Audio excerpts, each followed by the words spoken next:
बागेश्वर भाभा क्या कह रहा है? देशवासियों ध्यान दें, अब्दुल का करें बॉयकॉट, सनातनियों का करें स्वागत, अब की खरीदारी सिर्फ अपनों से।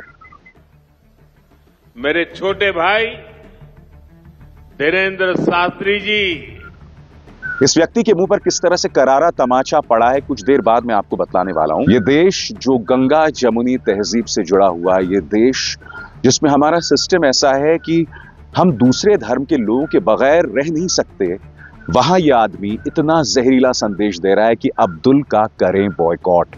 मगर यह वो व्यक्ति है दोस्तों जो बिहार जाता है और धर्मनिरपेक्षता को गाली देता है। इसलिए जब यह व्यक्ति कहता है कि अब्दुल को टाइट करो, अब्दुल को करो बॉयकॉट, यह बहुत ही खतरनाक संदेश दे रहा है।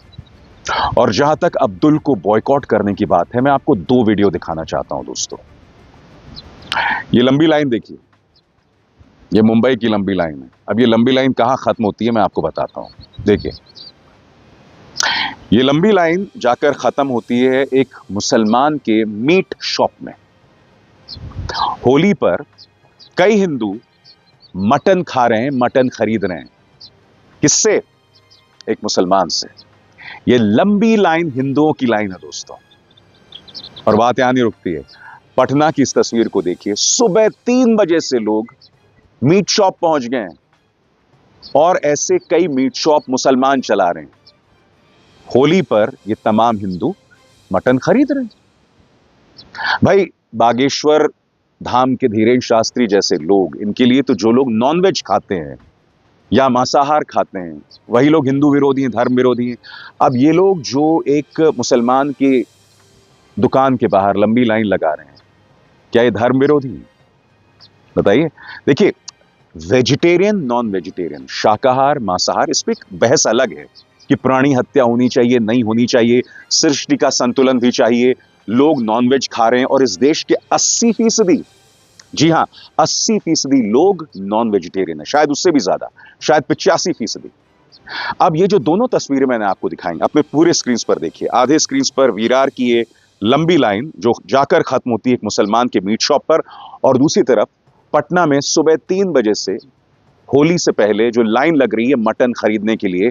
मटन खरीद रहे हैं ये लोग होली के मौके पर, और कई जगहों पर मुसलमानों की दुकानों से। यह व्यक्ति खुलकर भारतीय जनता पार्टी के लिए चुनावी प्रचार करता है। यह व्यक्ति लगातार संविधान के खिलाफ बयान देता है। यह व्यक्ति कुंभ में जब लोग मारे जाते हैं तो यह कहता है कि इन लोगों को मोक्ष मिला है। यह व्यक्ति यह भी कहता है कि जो कुंभ में नहाने नहीं आएगा वो देशद्रोही है। हमारे सैनिक सियाचिन में देश की रक्षा कर रहे हैं, अरे भाई वो उसे छोड़कर कैसे आएंगे? मगर इस तरह के अनर्गल और वाहियात बयान ये व्यक्ति लगातार देता रहता है। इस व्यक्ति को प्रधानमंत्री नरेंद्र मोदी ने अपना छोटा भाई बताया था, याद है? भूल गए आप? मैं इस व्यक्ति को सिर्फ इसलिए तरजीह दे रहा हूं क्योंकि प्रधानमंत्री इसका हाथ पकड़कर घूमते हैं और फिर ये बयान देते हैं। सुनिए क्या कहा था प्रधानमंत्री। मेरे छोटे भाई धीरेन्द्र शास्त्री जी, धीरेन्द्र शास्त्री ने कहा कि अब्दुल का बॉयकॉट करें और सनातनियों का स्वागत करें। सबसे पहली बात, किसी को बॉयकॉट और सिर्फ कुछ लोगों का स्वागत करना इस देश की परंपरा नहीं है।